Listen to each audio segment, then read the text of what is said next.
ಎಲ್ರಿಗೂ ನಮಸ್ಕಾರ. ಆರ್ ಅಡಿಗೆ ಮನೆಗೆ ಸ್ವಾಗತ. ಬೆಳಿಗ್ಗೆ ಎದ್ರೆ ಏನಪ್ಪ ಟಿಫನ್ ಮಾಡೋದು ಅಂತ ಎಲ್ಲರ ಮನೇಲಿ ಒಂದೇ ಯೋಚನೆ. ಆದ್ರೆ ಇವತ್ತೊಂದು ಈಸಿಯಾಗಿ ಕ್ವಿಕ್ ಆಗಿ 5 ನಿಮಿಷದಲ್ಲಿ ಮಾಡುವಂತ ಬ್ರೇಕ್ಫಾಸ್ಟ್ ಮಾಡ್ತಾ ಇದೀವಿ. ಬನ್ನಿ ಹೇಗೆ ಮಾಡೋದು ಅಂತ ಮುಂದೆ ವಿಡಿಯೋ ನೋಡೋಣ. ಈ ವಿಡಿಯೋ ಇಷ್ಟ ಆದ್ರೆ ನಿಮ್ಮ ಫ್ಯಾಮಿಲಿ ಫ್ರೆಂಡ್ಸ್ಗೆ ಶೇರ್ ಮಾಡಿ. ನಮ್ಮ ಚಾನೆಲ್ ನ ಸಬ್ಸ್ಕ್ರೈಬ್ ಮಾಡೋದು ಮರಿಬೇಡಿ. ಒಂದು ಪ್ಯಾನ್ ತಗೊಂಡು ಒಂದೇ ಒಂದು ಸ್ಪೂನ್ ಅಷ್ಟು ಎಣ್ಣೆ ಹಾಕೊಂತಾ ಇದ್ದೀನಿ. ಹಾಕೊಳ್ಳಿ. ಇದು ಡ್ರೈ ರೋಸ್ಟ್ ಮಾಡ್ಕೋಬಹುದು. ನಾನು ಒಂದೇ ಒಂದು ಸ್ಪೂನ್ ಎಣ್ಣೆ ಹಾಕೊಂತಾ ಇದ್ದೀನಿ. ಎಣ್ಣೆ ಹಾಕೊಂಡು ಹುರ್ಕೊಳ್ಳೋದ್ರಿಂದ ಟೇಸ್ಟ್ ಚೆನ್ನಾಗಿರುತ್ತೆ ಅಂತನಾ? ಹೌದು. ಇವಾಗ ಎಣ್ಣೆ ಕಾದಿದೆ. ಒಂದು 2 ಟೇಬಲ್ ಸ್ಪೂನ್ ಅಷ್ಟು ಕಡಲೆ ಬೀಜ ಹಾಕೊಂತಾ ಇದ್ದೀನಿ. ಕಡಲೆ ಬೀಜ ಸ್ವಲ್ಪ ಬೇಗ ಫ್ರೈ ಆಗಲ್ಲ, ಅದಕ್ಕೆ ಫಸ್ಟ್ ಕಡಲೆ ಬೀಜ ಹಾಕೊಂತಾ ಇದ್ದೀನಿ.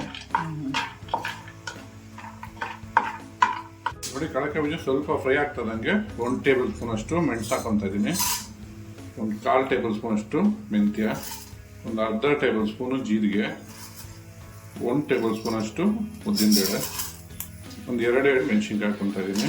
ಇದನ್ನೆಲ್ಲ ಇವಾಗ ಸ್ವಲ್ಪ ಫ್ರೈ ಮಾಡ್ಕೊಂಡ್ಬಿಡೋಣ. ಬೆಳಗಾಗಿ ಎದ್ದು ಏನಪ್ಪ ತಿಂಡಿ ಮಾಡೋದು ಅಂತ ಯೋಚನೆ ಮಾಡ್ತಾ ಇದ್ರೆ ಇದನ್ನು 5 ರಿಂದ 10 ನಿಮಿಷದಲ್ಲಿ ಮಾಡ್ಕೊಂಡ್ಬಿಡ್ಬೋದು. ಟೇಸ್ಟು ತುಂಬ ಅದ್ಭುತವಾಗಿರುತ್ತೆ. ಒಂದ್ಸರಿ ಟ್ರೈ ಮಾಡ್ಬಿಟ್ಟು ಹೇಗಿತ್ತು ಅಂತ ಕಮೆಂಟ್ ಮಾಡಿ ತಿಳಿಸಿ. ಇಲ್ಲಿ ಎಲ್ಲ ಚೆನ್ನಾಗಿ ಫ್ರೈ ಆಗಿದೆ. ಇವಾಗ ಸ್ಟವ್ ಆಫ್ ಮಾಡ್ಕೊಂಬಿಡೋಣ. ಇದು ತಣ್ಣಗಾಗಬೇಕು. ಉಳಿದಿರೋದೆಲ್ಲ ತಣ್ಣಗಾಗೋಷ್ಟರಲ್ಲಿ ಒಂದು ಸ್ವಲ್ಪ ಕರಿಬೇವು ಹುರ್ಕೊತಾ ಇದ್ದೀನಿ. ಆವಾಗಲೇ ಅದ್ರ ಜೊತೆ ಹುರ್ಕೊಬೇಕಾಯ್ತು. ಸೊ ಅದೆಲ್ಲ ಕೆಂಪಗಾಗೋಗೋಯ್ತು ಅಂತ ನಾನು ಸಪ್ರೇಟ್ ಹುರ್ಕೊತಾ ಇದ್ದೀನಿ. ನೀವು ಅದ್ರ ಜೊತೆನೇ ಹಾಕ್ಕೊಂಡು ಹುರ್ಕೊಬೋದು. ನೋಡಿ, ಕರಿಬೇವು ಫ್ರೈ ಆಗಿರೋ ಸಾಕು. ಇವಾಗ ಸ್ಟವ್ ಆಫ್ ಮಾಡ್ಕೊಂಬಿಡೋಣ. ನೋಡಿ, ಹುರಿದಿಟ್ಕೊಂಡಿರೋದೆಲ್ಲ ತಣ್ಣಗಾಗಿದೆ. ಅಡುಗೆ ಮನೆಯವರೇ, ಇದನ್ನ ಪುಡಿ ಮಾಡ್ಕೊಂಬಿಡಿ. ಕಡಲೆ ಬೀಜ ಹಾಕಿದೆ, ಜಾಸ್ತಿ ನುಣ್ಣು ಮಾಡಕ್ಕೆ ಹೋಗ್ಬಿಡಿ, ಆಮೇಲೆ ಎಣ್ಣೆ ಬಿಟ್ಬಿಡುತ್ತೆ. ನೋಡಿ, ಈ ಥರ ಪೌಡ್ರ್ ಮಾಡ್ಕೋಬೇಕು. ಇವಾಗ ಒಂದು ಒಗ್ಗರಣೆ ಹಾಕೊಂಬಿಡೋಣ ಬನ್ನಿ. ಒಗ್ಗರಣೆಗೆ ಒಂದು ಬಾಂಡ್ಲಿ ತೊಗೊಂಡು ಎಣ್ಣೆ ಹಾಕೊತಾ ಇದ್ದೀನಿ. ಎಣ್ಣೆ ಕಾದಿದೆ.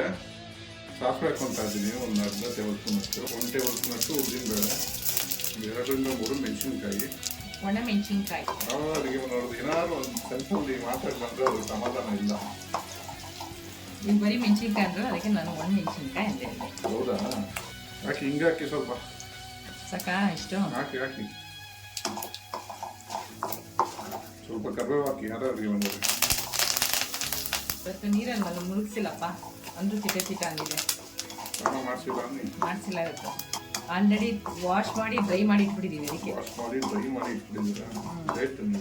ನೋಡಿ, ಒಗ್ಗರಣೆ ರೆಡಿ ಆಗಿದೆ. ಅಡುಗೆ ಮನೆಯವರೇ, ಅನ್ನ ಮಾಡಿದ್ರಲ್ಲ, ಹಾಕಿ ಇದಕ್ಕೆ ಬಿಸಿ ಅನ್ನನ. ಬಿಸಿ ಅನ್ನ ನೋಡಿ ಹೊಗೆ ಬರ್ತಾ ಇದೆ. ಬಿಸಿ ಅನ್ನದಲ್ಲೂ ಮಾಡ್ಕೊಬೋದು, ರಾತ್ರಿ ಉಳಿದಿರೋ ಅನ್ನದಲ್ಲೂ ಮಾಡ್ಕೊಬೋದು. ನಿಮ್ಮ ಇಷ್ಟ. ಬಿಸಿ ಮಾಡ್ಕೊಂಡು ಬಿಸಿ ಲೆಫ್ಟ್ ಓವರ್ ರೈಸ್ ಇದ್ರೂ ಮಾಡ್ಕೊಬೋದು, ಬಿಸಿ ಅನ್ನ ಮಾಡೋರು ಹಾಕೊಬೋದು. ಸೂಪರ್ ಆಗುತ್ತೆ ಟೇಸ್ಟ್ ಮಾತ್ರ. ಆಕ್ಚುಲಿ ಬಿಸಿ ಅಂದಲೇ ಟೇಸ್ಟ್ ಜಾಸ್ತಿ.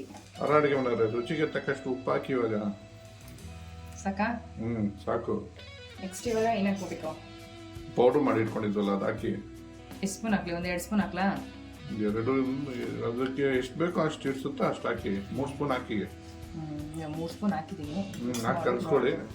ಸಾಲಿನ ಬೇಕಾದ್ರೆ ಹಾಕೋಣ. ಕಲಸಿ ಚೆನ್ನಾಗಿ ಕಲಿಸ್ತಾ ಇದ್ದೀನಿ. ನೋಡಿ, ಎಲ್ಲ ಚೆನ್ನಾಗಿ ಮಿಕ್ಸ್ ಮಾಡ್ಕೊಂಡಾಗಿದೆ.